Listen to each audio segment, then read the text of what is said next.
Hello everyone, in this video I'm gonna show how to make some really easy trim sheets using only Blender and Substance Painter. This tutorial is mostly for beginners. I'm gonna be showing some really simple techniques to make trim sheets, but you have some really more complex ones. And for this video we're gonna be using only Blender for sculpting, but you have some ways to do that with ZBrush too. So in the next videos I'm gonna be showing some the more complex ways you can use trim sheets. For this video we're gonna be doing a crate with trim sheets. The way we're gonna do this is divide our trim sheets into two sides, one of them being metal and the other being wood. And this is some of the most easy things to do with trim sheets, so I think that's a good point to start. If you haven't done trim sheets before, that video might be for you. So let's get started. Okay, so the first thing I'm gonna do is I'm gonna press Shift A and add a cube to my scene, and going to edit mode I'm gonna scale down until I have somewhat the shape, the size I want for my metal, and I'm gonna press S and scale on the X axis by 2, so I have 4 meters here. That's great. So right now I already have the base for my metal. I'm gonna add some bevel and some subdivision surface, and I'm also gonna add some subdivisions along the model. Great. Okay, so I'm gonna name this metal high. I'm gonna make sure that I have the amount of subdivision that I want here. Yeah, I think I could add another level. Yeah, that's awesome. And now I'm gonna add another cube that I'm gonna just scale down, so I have some planks to work with. I'm gonna do the same thing. I'm gonna add some bevel and some subdivision surface. Awesome. And I'm gonna name this plank 1, and I can add the height in the end. So what I'm gonna do now is I'm gonna add an array, and that's just so it's easier for me. You don't need to do it like that. You can actually do them by hand, like position them by hand, but that's not the way I want to do. Okay, and I'm gonna apply this. I'm gonna make sure that I have some variation in shape and rotation. Nice. And so the way I'm thinking of it is I want my trim sheets to be 2 meters. So I'm gonna do the same thing for the planks. I wanna make sure that they fit in 2 meters. The way I'm gonna do that is using array also. So instead of using relative offset is I'm gonna use constant offset, and I'm gonna offset by 2 meters. That is the size of the trim sheets I want.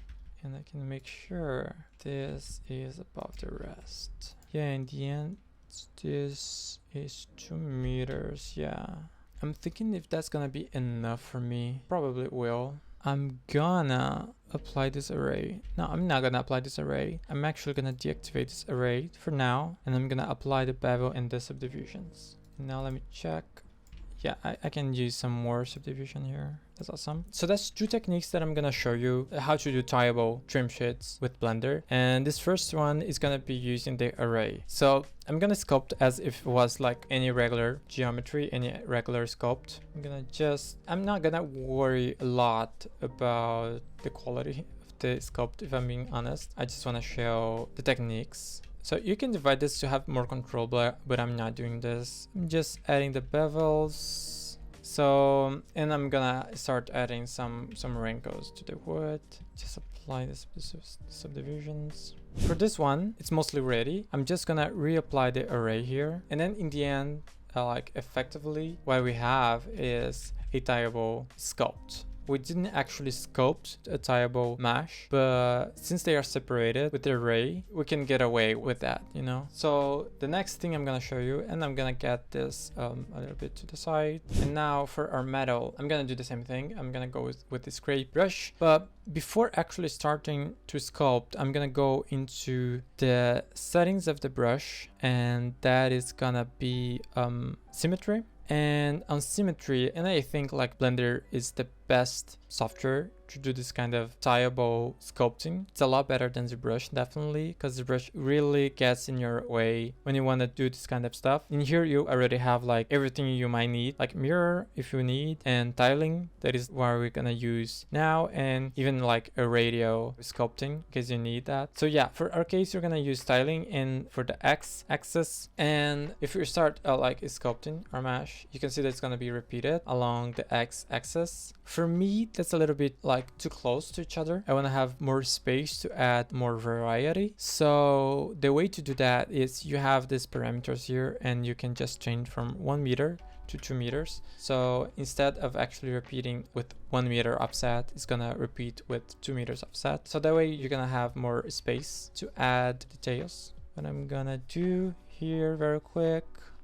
Okay, awesome. So that's a very basic sculpt. I just want to show how that's gonna work. So awesome. What we want to do now is just to prepare our mesh for baking and their UVs. So for the metal, it's pretty simple. I'm just gonna add a cube and I'm gonna scale down, pressing S and Shift X. So we want scale on the X axis. I'm gonna do that until it is somewhat the same shape as our sculpt. I'm gonna delete this part here, and I'm gonna add a seam so I can UV unwrap this. Great. And for this one, we know that this has 2 meters too, because I offset array for 2 meters. And if we don't have any scale and apply, that should be 2 meters. So I'm gonna do the same thing. Basically, I'm just gonna add a cube and I'm gonna delete this side here. And I'm gonna position like anywhere it should work. Yeah, there's one thing that I don't like here. So the way I'm gonna fix this is I'm gonna add a new plank for my wood part of the trim sheet, and I'm gonna do that just by adding like 3 meters here instead of 2. And just for the sake of this video, because I don't want to go into sculpting again, I'm gonna just duplicate this and put in here, and then I'm gonna rotate that. Let's see how this is looking. Awesome. Okay, so yeah, that should work. That should definitely work. And now if I unwrap both of them, I'm gonna just scale this up a little bit so it hits the top. And what I can do is I'm gonna move this to the right and I'm gonna move this to the left, and I'm just gonna scale it a little bit. I know this is not the best thing for you to do. You want to avoid deforming your V's and scaling it like that, but it's just like a minor adjustment, so I don't care that much for that. And the metal height, now I'm just gonna rename both of them so they have the right names. This one's gonna be high and this one should be low. I'm gonna add the materials, Amy trim sheet, and I'm gonna link the materials. Okay, so I'm just gonna export this and bring to Substance Painter now. Okay, so now we have the low poly here in Substance Painter, and I'm just gonna bake the high poly into the low poly. With the bake ready, I'm just gonna texture real quick just so we have something to see inside Blender.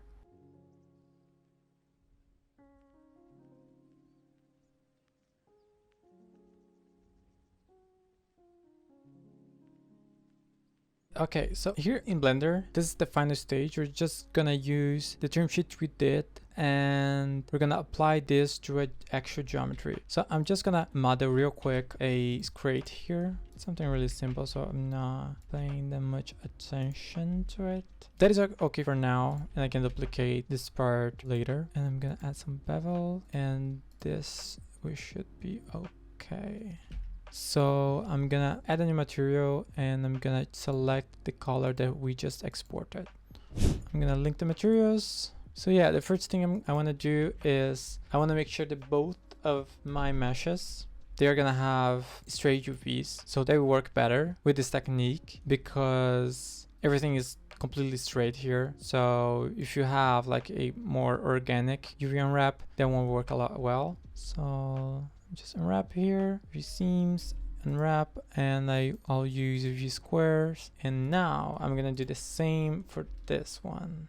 And the top part and the bottom part I'm gonna separate. So now that I have completely squared UVs, I'll just grab the UVs that I did and place on top the textures. So the way you want to do, if you want this to be completely seamless, is to use numbers like 2 or anything that will make sure this ends is exactly where this begins. So it takes a little bit of practice to understand exactly what that is, but you'll get with time, so don't worry about that too much. In this place, I don't really need to be seamless, so I can just put anywhere I want, and I can even like to deform a little bit because it doesn't really matter. Just to make sure that it's less noticeable that this is repeating, it's good to have some kind of variation in the mesh and in the UVs to have some deformation. At least that's something that I like to do. And for this case in here, just use the constraint to image bounds, and I'm gonna make sure that this will be exactly where it should be, because for the iron it's a little bit less easy to do this because you need the edges to work with the edges from your model, so you